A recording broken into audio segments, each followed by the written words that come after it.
ስንቶች እያስተዋላችሁ እንዳለ አላቅም በጣም የኢትዮጵያ ፖለቲካ በጣም ግራጁዋሊ በጣም በአደገኛ ፍጥነት እየሄደ ነው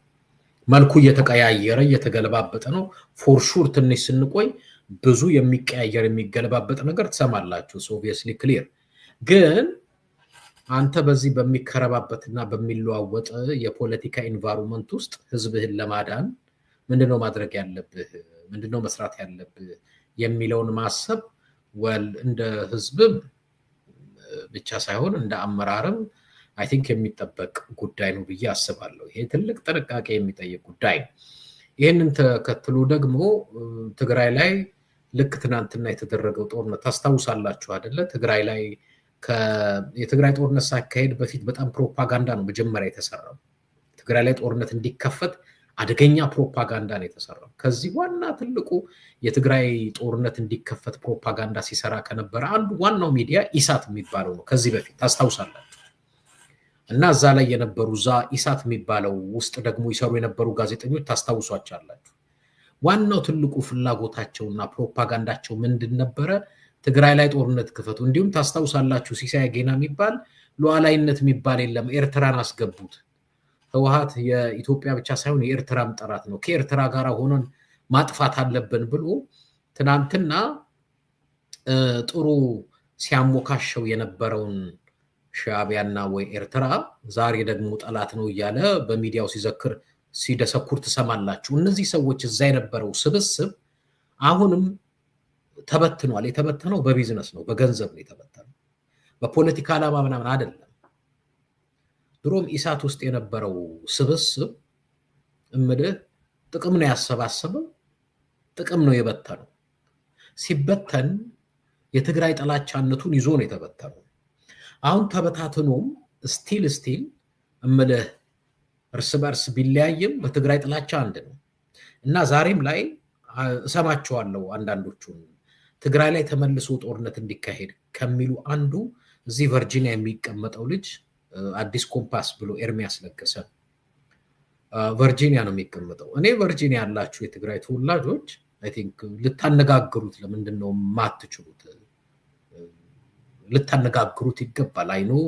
ከመኝታ ቤቱ ከቤቱ አይወጣም ግን ትናንትና የትግራይ ጄኖሳይድ ትግራይ ላይ ጄኖሳይድ እንዲካሄድ ሲቀሰቅስ የነበረ ግለሰብ ነው እና ዛሬም ትግራይ ላይ ጦርነት አድርጎ የሚል ቅስቀሳ ያደረገ ነው መሰበር መቻል አለበት ትግራይ ጦርነት ተመሳሳይ በእነዚህ ሰዎች ፉከራ ማለት በእነዚህ ሰዎች ፕሮፓጋንዳ የትግራይ ህዝብ እኮ እንደ ህዝብ ዋጋ መክፈል የለበትም አነዝ ብሎስ ቨርጂኒያ ዝነው ተጋሩ ምናልባት መልእክት ያብጽሁልኝ ናታቶ ማለት ነው እነሱ አብገዝኡ ከይድኩም ዘይተዛርቡ ታዩት እንታይ ዘለካ ህዝብ ትግራይ ከጠፍ ለትን ቀጥረን ይሰራሉ ፕሮፓጋንዳ ይሰራሉ እሱ ከይድኩም ዘይተዛርቡ ቨርጂኒያ ትነብሩ አወዳቴ የለኩም ነው ኣብ ኡጋንዳ ውን ዘነበረት ንእሽቴ ቆልዓል እሱ ግን ተኸትሉ ናቱ ኣብ ኡጋንዳ ኣብ ትግራይ ኩናት ክፈቱና በለ ቅድመ ናብ ሻዕቢያ መኻድና ቅድመ ናብ ዚናብዚ ከም መኻድና ኣብ ትግራይ ዘሎ ኩናት መኽፋት ኣለና ንኣታቶም ምጥፋእ ኣለና እናበሉ ለይትን ቀትርን እዮም ሰርሑ ዘሎ ኣነ ዝብሎሰ ኣብ ቨርጂኒያ ወዳቴ የለኩም ደኹም ከድኩም ገዝኡ እንታይኻ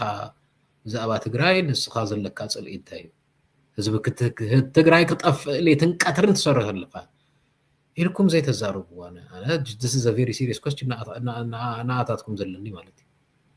ሓደ ግዜ ህዝብኻ ምስጠፋ ኣብ ሰላማይ ሰልፍ ወፂኻ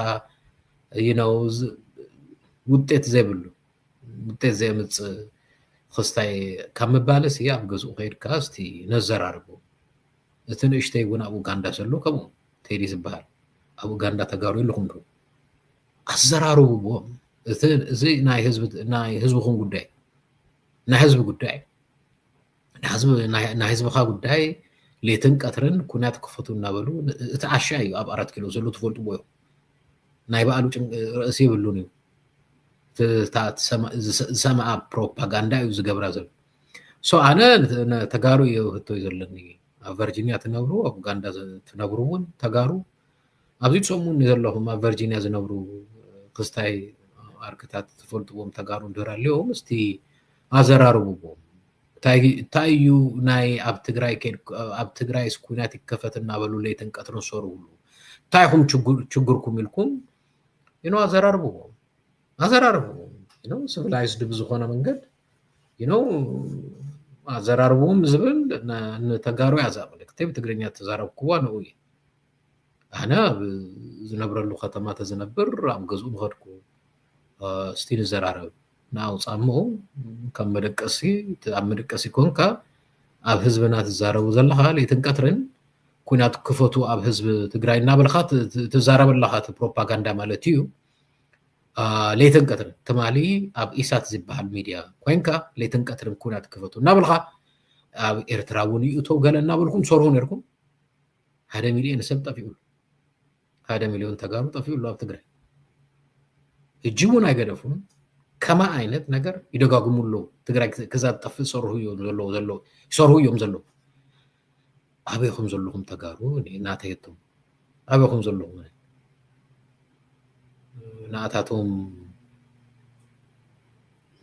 ዘዛርብ ታዮም ችግሮም ኢልኩም ዘይተዛረብዎም ዝብል መልእክቲ ከመሓላልፍ ይደሊ ማለት እዩ ኣብ ሚድያ መፂና ንህና ባኬን ፎርስ ኣያድልን ናይ ህዝብ ህይወት እዩ ናይ ህዝብካ ህይወት እዩ ናይ ህዝብካ ህይወት ኣብ ሓደጋ ካኣቱ ከሎ ኣብ ሓደጋ ዘእትዉ ዘለዉ ፕሮፓጋንዲስት ኣብ ከተማኻ ዝነብሩ እንድህር ኮይኖም ተዘራርቦም ኢኻ ሲቪላይዝድ ብዝኾነ መንገድ ተዘራርቦም ኢኻ ና ከም መደቀሲ እውን ካብ ገዛ ወፂኻ እቲ ህዝብና ትገብሮ ዘለኻ ነገር ቀሊል ኣይኮነን ዝብል ኣወዳት ዘሎ ኣብ ትግራይ ዲኦም ዘሎ ኣብ ደገ የለኹም ዲኹም ዝብል ህቱ ከመሓላልፍ ይደሊ ኣብ ፅሁር ላይ